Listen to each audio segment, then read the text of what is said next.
Décision Plus est au service des investisseurs boursiers depuis 1987, au tout début de l'autonomie boursière. Notre logiciel de graphique Market Vision Plus et notre logiciel de code dynamique Trader Plus en ont fait sa renommée. Nous sommes encore ici parce que nous évoluons sans cesse et que nous servons bien nos clients. Découvrez nos produits et services spécialement conçus pour l'investisseur actif et autonome dans la boutique Décision Plus. Le logiciel de graphique Market Vision Plus est en français. C'est le logiciel le plus utilisé par les investisseurs de chez nous. C'est lui que vous voyez dans le feu de l'action. Trouvez, classez et analysez plus facilement avec cet outil sans pareil pour suivre la bourse et prendre les meilleures décisions. Gardez vos titres à l'œil avec Market Vision Plus. Consultez la boutique Décision Plus pour en faire l'essai pendant 10 jours sans aucun frais, c'est garanti. Laissez-nous vous guider pour analyser la bourse et prendre vos décisions. Les analystes de Guru.tv feront tout le travail pour vous. De minute en minute, nous classons les titres selon leur situation technique. Nous révélons les signaux d'achat et de vente. Nous publions des recherches poussées et nous prodiguons des conseils en temps réel. Ça commence avant l'ouverture et ça se poursuit jusqu'à la fermeture des bourses. Profitez de chaque cycle boursier avec Guru.tv. Trader Plus, l'instrument du day trader. 50 cotes qui clignotent en même temps. Autant de listes que vous voulez. Graphiques à la seconde. De 3 à 30 graphiques. Des alarmes à volonté. Des listes de cotes préparées. Des modèles graphiques préparés. Prêts à faire feu. Achetez, vendez avec Trader Plus.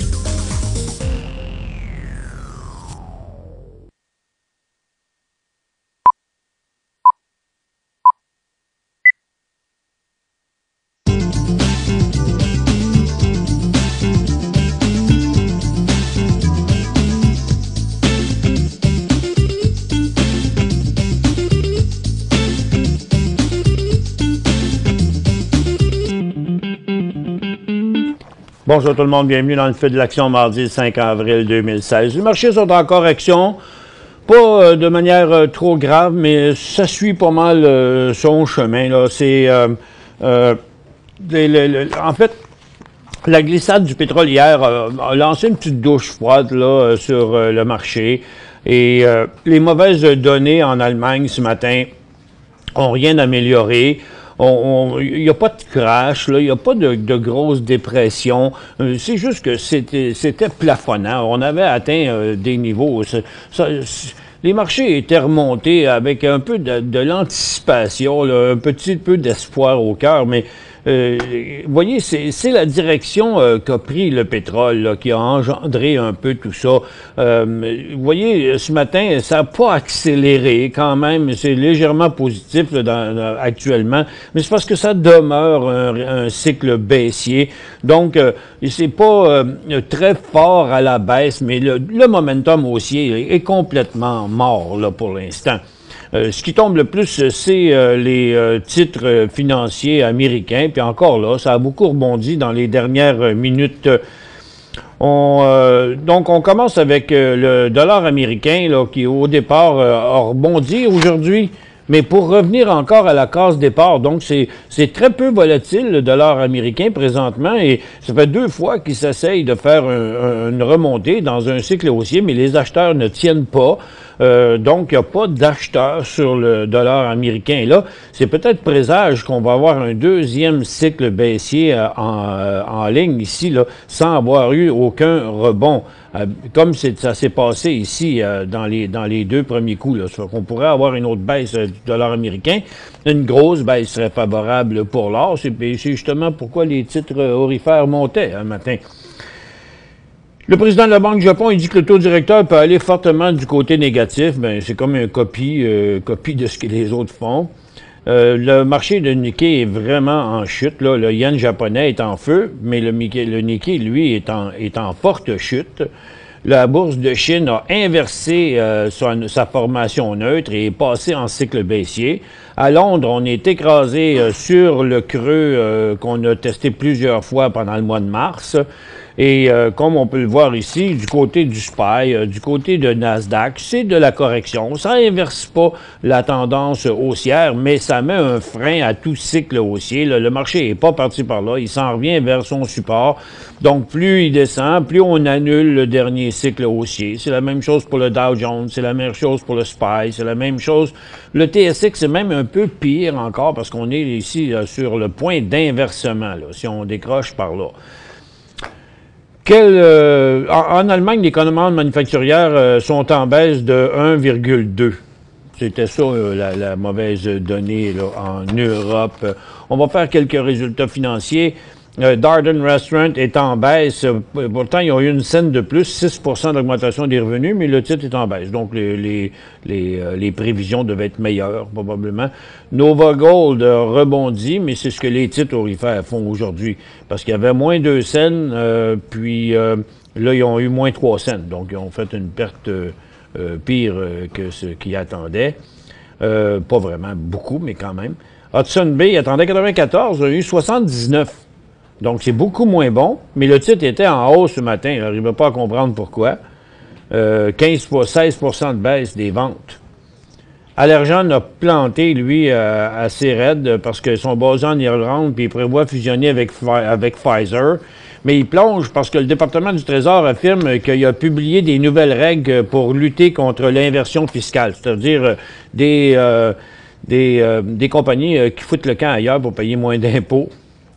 Et Pfizer, lui, est en hausse là-dessus. Deuxième journée de cycle haussier.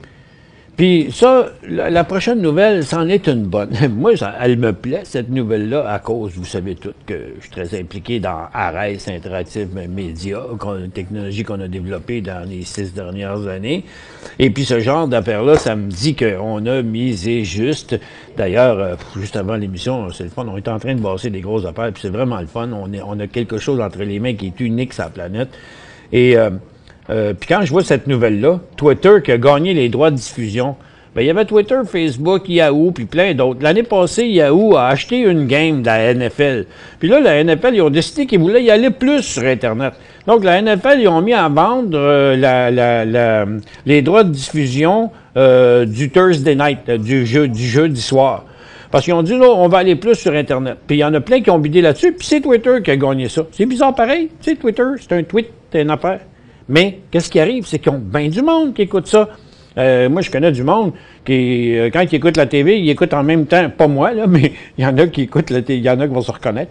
Il y en a qui écoutent la TV, puis en même temps, ils ont le Facebook à côté, là, puis leur téléphone dans les mains, là, puis là, ils textent à un, puis ils écrivent à l'autre, puis ils checkent la TV en même temps. Tu sais. Mais ça prouve que le public qui est sur Twitter puis qui est sur Facebook, il vaut de l'argent. Fait que là, maintenant, les diffuseurs, les diffuseurs ont toujours eu peur d'Internet, mais là, de plus en plus, les diffuseurs s'en vont vers Internet. Ça fait qu'ils veulent profiter du marché Internet parce qu'il y a plein de monde. J'ai jamais vu, j'ai jamais entendu autant de monde dans ma vie qui me dit « J'écoute plus la TV, moi, je suis toujours sur Internet. » Ou quand je l'écoute, c'est à travers Internet. Donc, veux pas, c'est là pour rester. Ça fait que je trouve ça bien intéressant. Tesla Motors a vendu 14 820 véhicules au cours du premier trimestre, en hausse de 50 mais c'est inférieur aux estimés. C'est pour ça que Tesla n'a pas continué son mouvement. Il est juste bien tranquille, mais c'est quand même une super grosse résistance à traverser, ça, pour le moment. Mais tout va bien. Puis Bombardier, bon, paquet de blabla ici, là, sur Bombardier, un matin, qui est en baisse hier, mais qui est calme aujourd'hui. Trois longues nouvelles. Un porte-parole du ministre du Développement économique a déclaré que le gouvernement fédéral n'a pas pris de décision finale sur la demande de Bombardier. Bon, on sait très bien qu'ils vont mettre de l'argent, là. On revient.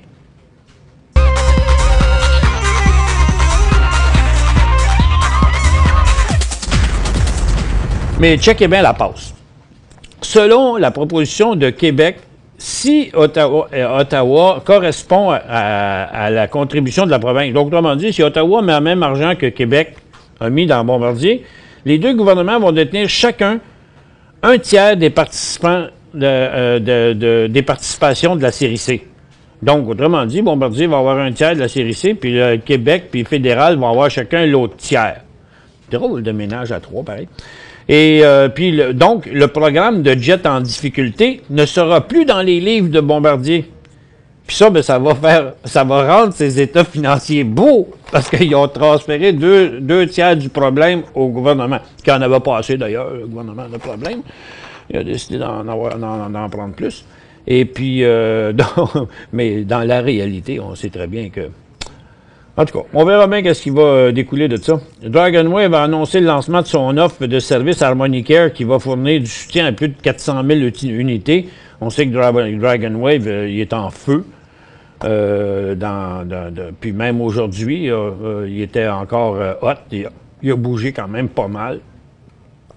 Puis, mais il y a long de fait, là. C'est sûr qu'en swing trading, acheter ça à ce niveau-là, il faut attendre quelque part une correction ou un mouvement de côté qui va redécoller, quelque chose du genre. Ça fait que, bon, la nouvelle est bien longue, mais on va passer par-dessus. Donc, qu'est-ce qui se passe là? C'est que le pétrole était en glissade un peu ce matin. Les titres ont fléchi, tout ça pour revenir à zéro. On va mettre ça en gros, là. Regarde, ça a tombé en bas, c'est allé plus haut, puis on est revenu à la case départ. Donc, prochain signal par là, puis par là. Prochain signaux, je devrais dire. Et les minières aussi ont glissé, mais juste avant d'éviter, juste pour, au moment où la catastrophe se préparait, je vais vous montrer ça dans le graphique quotidien, c'est que, oups là, je te dis, là, c'est venu le matin là, sur le bord de oups, c'est là que les acheteurs, les vendeurs se mettent à, un peu comme ici à la hausse, là, tu sais. Quand on est sur le bord de même, pouf, on peut avoir une belle grosse hausse. Puis quand on est sur le bord comme ça, en bas, on peut avoir une belle grosse baisse. Fait que juste avant d'éviter la grosse baisse qu'il y a là, hop là, il y en a qui ont dit, on est mieux de se sauver notre peau ici, on va acheter pour pas que ça dégringole. Donc, les institutions ont sauvé le secteur financier et qui est là, est reparti de l'autre bord. Fait qu'il y a eu un petit peu de trading intéressant à faire ce matin du côté de Tech, là, parce que Tech a fait quelques signaux, mais là, ça s'est estompé. Donc, pour l'instant, là, c'est juste un sauvetage.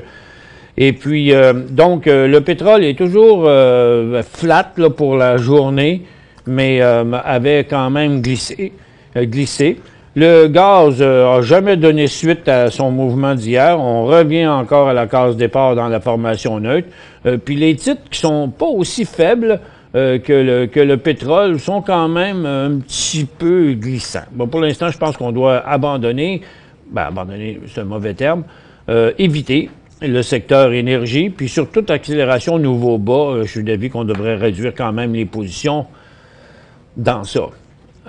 Et puis l'or qui a jumpé ce matin ici a eu pour effet de faire remonter les titres qui étaient très nombreux dans des situations de creux, là, comme ici, comme Guyana. Regardez Kinross qui prend les devants avec un nouveau haut. Mais tous les titres étaient sur une base comme ça, puis sont remontés dans leur formation neutre vers les sommets de la mi-mars. On peut voir le phénomène à peu près sur toutes les compagnies, là, comme vous voyez. Là. Donc, c'est un rescue. Donc là, maintenant, le point à ne pas dépasser, c'est le point qu'on a connu ce matin, hier, en fait. Là. Si on replongeait par là, ce serait signe que c'est reparti. Mais si le dollar américain chute, comme il a l'air à vouloir faire, là, les orifères vont continuer à remonter aussi. Donc, les mines, la situation est sauvée aussi. Puis, dans des autres secteurs, c'est de la correction normale en direction du support pour la consommation discrétionnaire. Les télécoms, les services financiers sont même à côté sur le support. Les industriels, le real estate, les services aux collectivités, la santé. Donc, tous les secteurs du marché de Toronto, et même américains aussi, se dirigent vers le creux du mois de mars, là, qui est situé en haut ici. Ça fait que, donc, c'est de la correction, c'est à éviter pour l'instant. On ne fait pas de nouveaux achats pour rien dans un marché qui est en train de se corriger. Il faut attendre au moins que le marché finisse de se corriger. Puis ce qu'on disait un matin, c'est que sur toute accélération à la baisse, il y avait des choses intéressantes au niveau des fonds transigents en bourse baissiers. Comme si les orifères auraient décroché. Ils n'ont pas décroché. Mais si les minières auraient décroché, ils n'ont pas décroché. Mais c'est ça qu'il y avait d'intéressant à surveiller. Mais c'est pas arrivé. Ça fait que correction, 94 points quand même sur le Dow Jones. Je vais vous montrer ici les indices en intra-séance. Pour l'instant, c'est pas terminé parce que malgré une baisse de Nasdaq qui a rebondi ce matin, regardez, on met de la pression à la baisse, là, je pense que le marché de Nasdaq va retourner à ces moins 40 qu'on avait ce matin. Je ne serais pas surpris non plus de voir le Dow Jones retourner sur son creux de la journée. Et ainsi que le TSX au minimum, là, parce que je ne pense pas qu'il va se passer rien après-midi. On y va avec une première question de Dom qui dit le point d'entrée pour HED. Bon, bien, HED, ça ne fonctionne pas sur USO, ça fonctionne sur le TTEN. Je vous dis ça après la pause. Pour joindre Michel Carignan et son équipe par courriel, écrivez à michelcarignan@decisionplus.com. 5 bonnes raisons de gérer vos investissements avec Banque Nationale Courtage Direct. Des frais de commission fixes à 9,95 en tout temps pour tous les clients et à partir de seulement 6,95 si vous êtes un investisseur actif. Aucun frais d'administration annuel si vous détenez plus de 20 000 $ dans vos comptes. La possibilité d'ouvrir des comptes enregistrés en devise américaine. Des outils performants afin de faciliter vos prises de décision. Un service à la clientèle primé et un niveau de satisfaction parmi les plus élevés de l'industrie. Pour en savoir plus, visitez le bncd.ca ou appelez-nous dès maintenant. Décision Plus est au service des investisseurs boursiers depuis 1987, au tout début de l'autonomie boursière. Notre logiciel de graphique Market Vision Plus et notre logiciel de code dynamique Trader Plus en ont fait sa renommée. Nous sommes encore ici parce que nous évoluons sans cesse et que nous servons bien nos clients. Découvrez nos produits et services spécialement conçus pour l'investisseur actif et autonome dans la boutique Décision Plus.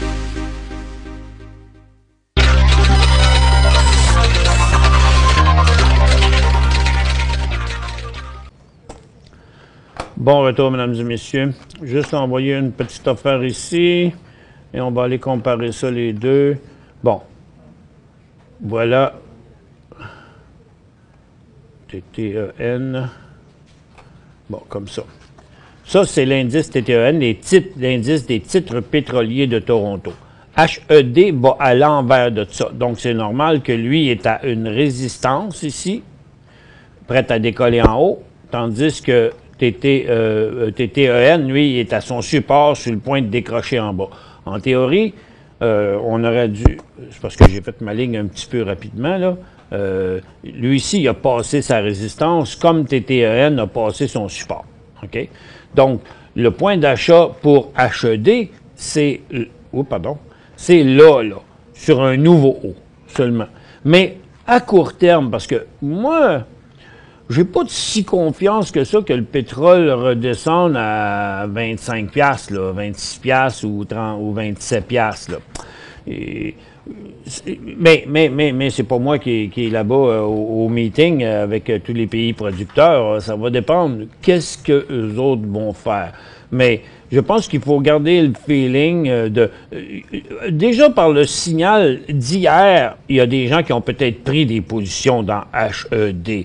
Parce que hier, ça graffiné au travail. On va ouvrir le bouton oui ou non, puis on va poser la question, tiens, est-ce qu'il y en a qui ont ouvert des positions baissières, c'est-à-dire acheter des FNB baissiers sur le pétrole ou les pétrolières hier à cause du fait que dans la journée d'hier, on va mettre ça un petit peu plus long ici.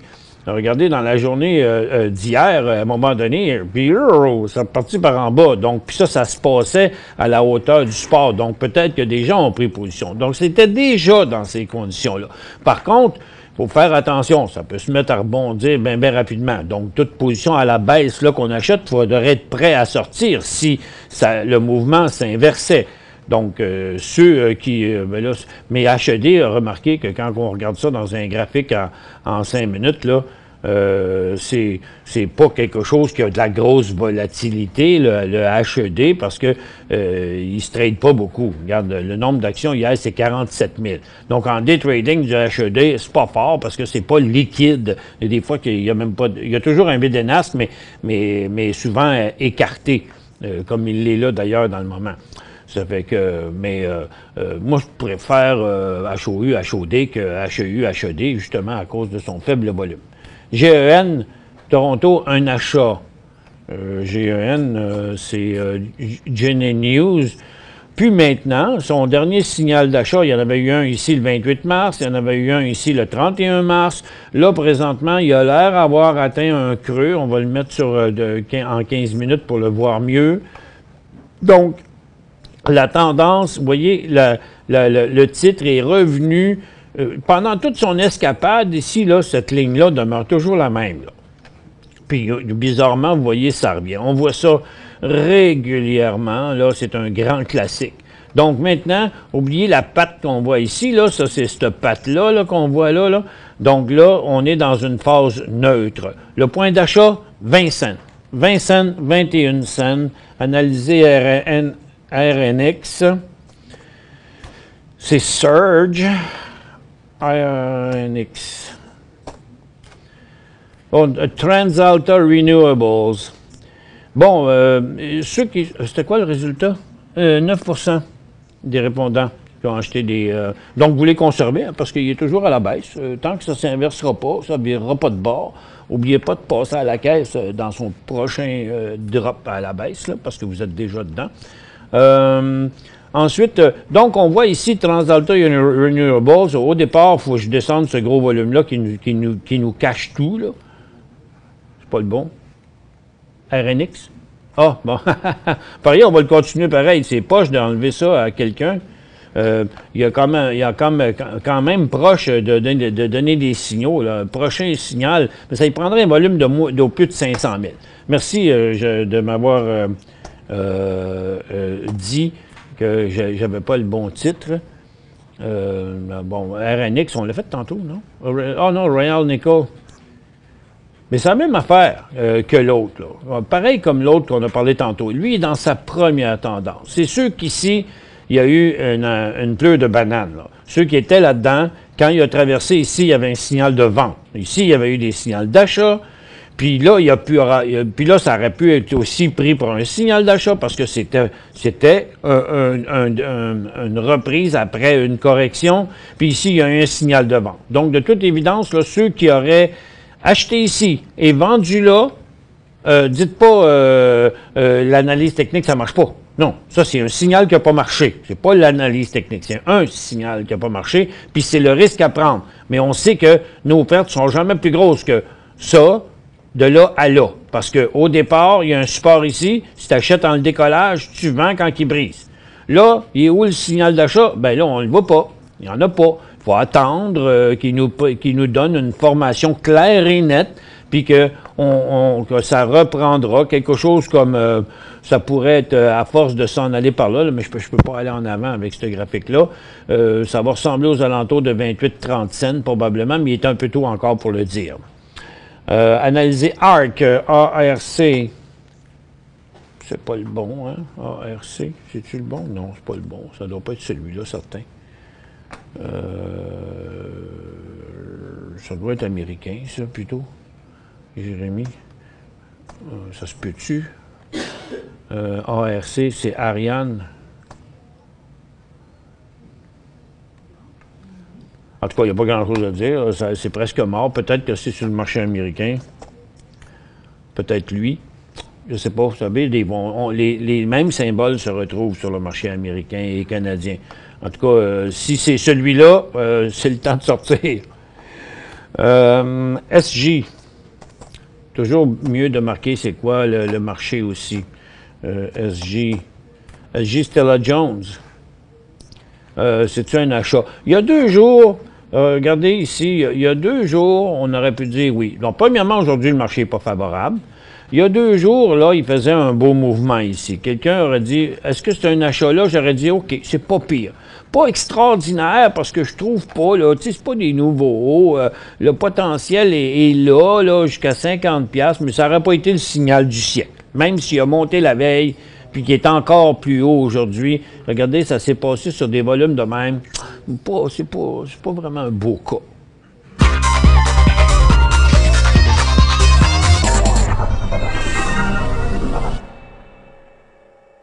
Cinq bonnes raisons de gérer vos investissements avec Banque Nationale Courtage Direct. Des frais de commission fixes à 9,95 en tout temps pour tous les clients et à partir de seulement 6,95 si vous êtes un investisseur actif. Aucun frais d'administration annuel si vous détenez plus de 20 000 $ dans vos comptes. la possibilité d'ouvrir des comptes enregistrés en devise américaine, des outils performants afin de faciliter vos prises de décision, un service à la clientèle primé et un niveau de satisfaction parmi les plus élevés de l'industrie. Pour en savoir plus, visitez le bncd.ca ou appelez-nous dès maintenant. Laissez-nous vous guider pour analyser la bourse et prendre vos décisions. Les analystes de Guru.tv feront tout le travail pour vous. De minute en minute, nous classons les titres selon leur situation technique. Nous révélons les signaux d'achat et de vente. Nous publions des recherches poussées et nous prodiguons des conseils en temps réel. Ça commence avant l'ouverture et ça se poursuit jusqu'à la fermeture des bourses. Profitez de chaque cycle boursier avec Guru.tv.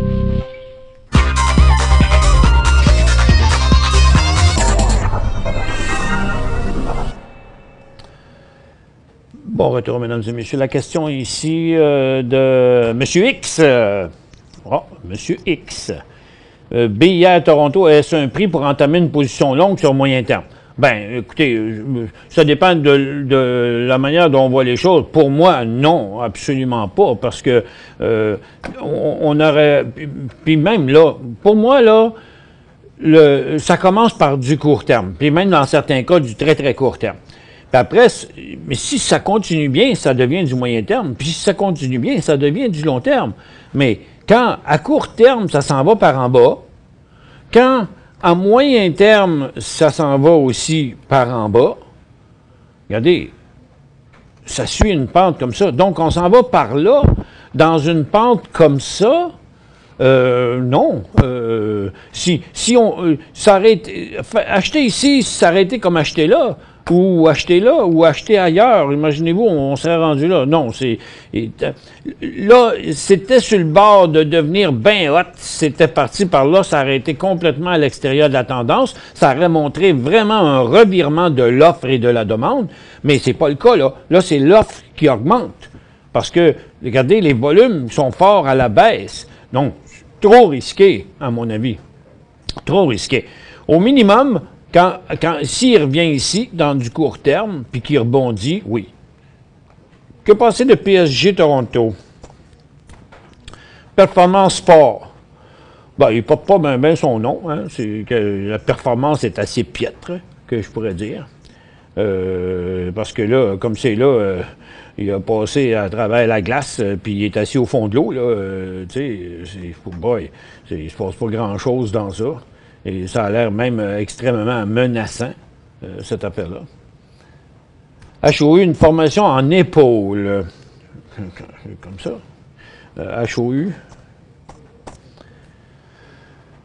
HOU, une formation en épaule. OK. Bon, si vous êtes fait de même, vous êtes mal fait. Vous n'avez pas de tête. Il manque une tête pour que ça fasse des épaules ici. Je ne disais pas que vous n'aviez pas de tête, mais que votre graphique, il manque une tête. Ça fait qu'on a... c'est une... Ça, HOU, dans le moment, comme le pétrole, c'est une forme neutre. Regarde, ça, c'est une tendance baissière. Puis une tendance baissière, ça peut devenir une tendance haussière, ou ça peut rester une tendance baissière, mais ça peut devenir une tendance haussière, puis ça peut devenir une tendance neutre. Il y a juste trois directions, hein? En haut, en bas, puis au milieu. Donc, ici, on est dans une correction qui va fort probablement nous ramener en bas. Tout comme USO d'ailleurs, qui suit exactement la même formation, mais avec un peu de retard, qu'on pourrait dire. De là qu'on vous dit, à long terme, c'est jamais payant les FNB, là, parce qu'on voit que l'HOU, il est plus bas que USO. Puis en théorie, il ne devrait pas, là. Il devrait être dans la même proportion. Ça fait que c'est, pour l'instant, une tendance baissière.